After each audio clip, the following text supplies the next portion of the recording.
अस्सलाम वालेकुम दोस्तों, आज हम मौजूद हैं पाकिस्तान के सूबा सिंध के डिस्ट्रिक्ट उमरकोट में, जहां पे 500 साल पुराना तारीखी किला मौजूद है जिसे अकबर बादशाह के नाम से जाना जाता है। इस किले की जो संगे बुनियाद है, जिसने इस किले को तामीर करवाया है, वो थे उमर बादशाह और उन्हीं के नाम पर आज ये शहर आबाद है। इस किले की बुनियाद तो उमर बादशाह ने रखी थी, लेकिन वक्त के साथ साथ सैकड़ों बादशाहों ने भी इस किले पे राज किया था। दोस्तों, आज हम आपको इस किले का विजिट कराएंगे जहाँ पे सैकड़ों साल पुरानी और कदीमी चीज़ें मौजूद हैं। दोस्तों, उस दौर की रोज़मर्रा में इस्तेमाल होने वाली तमाम पुरानी चीज़ें भी मौजूद हैं, हत्ता कि उस दौर की कलम और किताबें भी मौजूद हैं और हम आपको बाकायदा उन तमाम चीज़ों का विजिट करवाएंगे। तो चलते हैं, आज हम आपको इस जगह का विजिट करवाते हैं। आप हमारे साथ जुड़े रहिएगा और इस वीडियो को एंड तक देखिएगा। दोस्तों, ये उमरकोट सिंध सिटी का मेन चौक है। उमरकोट से दूसरे शहरों में जाने के लिए तमाम रास्ते यहीं से होकर गुजरते हैं। इस चौक से किला 1 मिनट की दूरी पे है।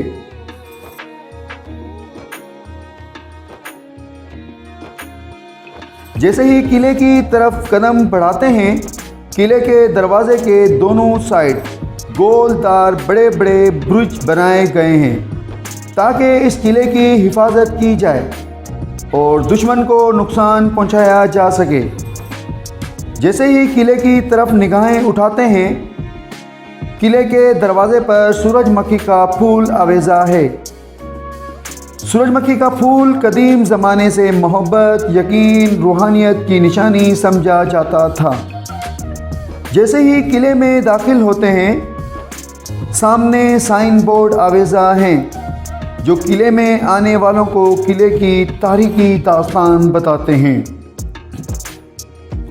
ये स्क्रीन पर जो जूते आप देख रहे हैं, बादशाहों के दौर के जूते इसी डिज़ाइन के हुआ करते थे और अकबर बादशाह भी इसी तरह के जूते पहना करते थे।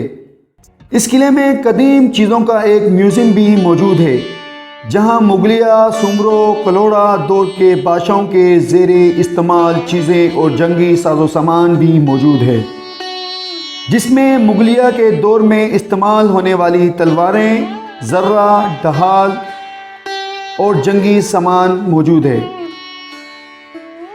इस किले में इस दौर में इस्तेमाल होने वाले खंजर भी अभी तक असली हालत में मौजूद है।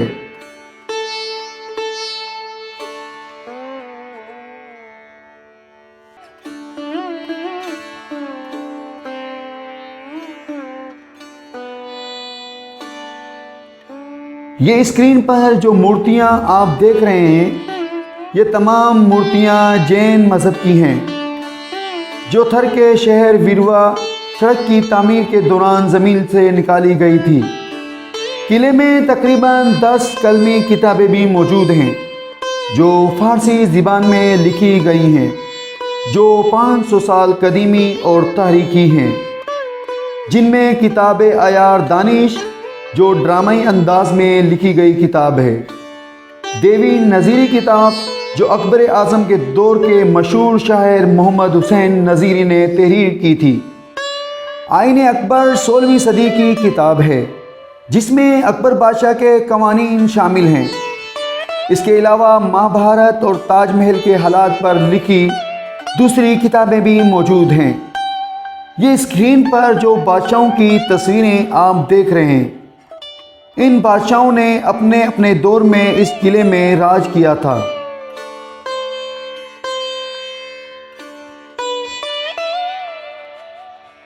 ये महल नुमा तस्वीर जो आप देख रहे हैं, ये उस टाइम के महल का खाका दिखाया गया है।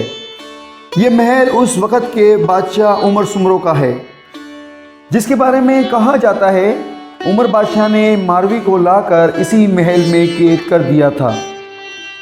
ये खाका उमर बादशाह और मारवी का है।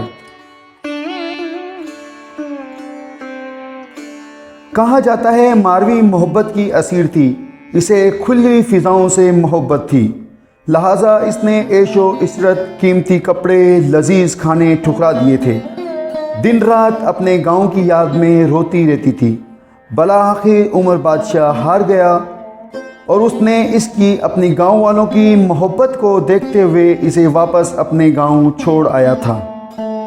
ये नुमाइश करते मुजस्समे यहाँ के कल्चर के बारे में बताते हैं। किस तरह औरतें मर्दों का हाथ बटाती हैं।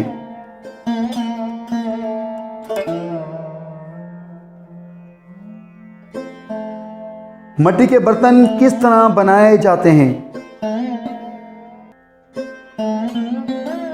कारपेंटर किस तरह अपनी महारत दिखाते हैं।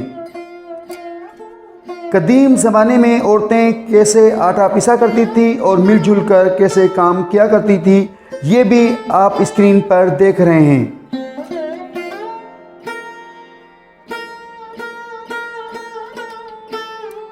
यहाँ पर जोगियों की भी एक कदीम कौम पाई जाती है।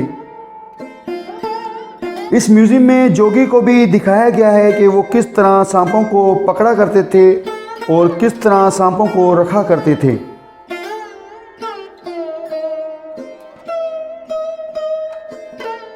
यहाँ मुख्तलिफ़ कौमें आबाद हैं। इनके मबलूसात और इनके औरतों के इस्तेमाल होने वाली ज्वेलरी किस तरह की होती है वो भी दिखाई गई है।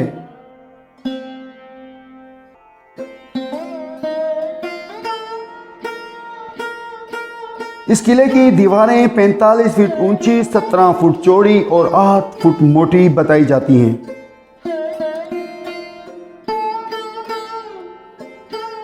जैसे ही किले की दीवारों पर चढ़ते हैं तो उमरकोट शहर की खूबसूरत चारों तरफ से अपना मंजर पेश कर रही होती है।